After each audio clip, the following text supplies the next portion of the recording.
இது விழுப்புரம் மாவட்டம் மரக்காணம் வட்டத்தில் உள்ள கழுவெளி பறவைகள் சரணாலயத்தின் ஒரு பகுதி.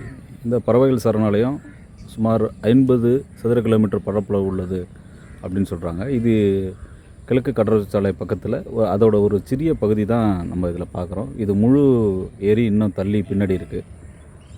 இந்த ஏரி 2024ஆம் ஆண்டு ராம்சார் சைட்டாக அறிவிக்கப்பட்டுள்ளது. அதாவது வெட்லேண்ட்ஸ், இன்டர்நேஷ்னல் லெவலில் வெட்லேண்ட்ஸ் கொடுக்குற ஒரு ரெகக்னேஷன், ஹைலி ப்ரொடெக்டட் வெட்லேண்ட்ஸை பற்றி கொடுக்கும்போது ராம்சார் சைட்ஸ்னு ஒரு ரெகக்னேஷன் கொடுப்பாங்க.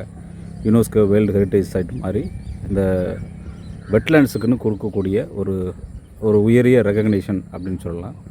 நம்ம தமிழ்நாட்டில் இந்தியாவிலே ரொம்ப அதிகமான ராம்சார் கன்வென்ஷன் சைட்ஸ் தமிழ்நாட்டுக்குள்ளே தான் இருக்குது.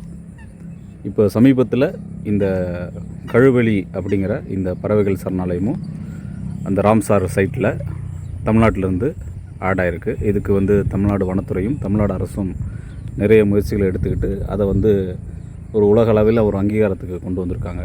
இப்போ அதோட ஒரு சிறிய பகுதியை தான் நம்ம இதில் பார்க்குறோம்.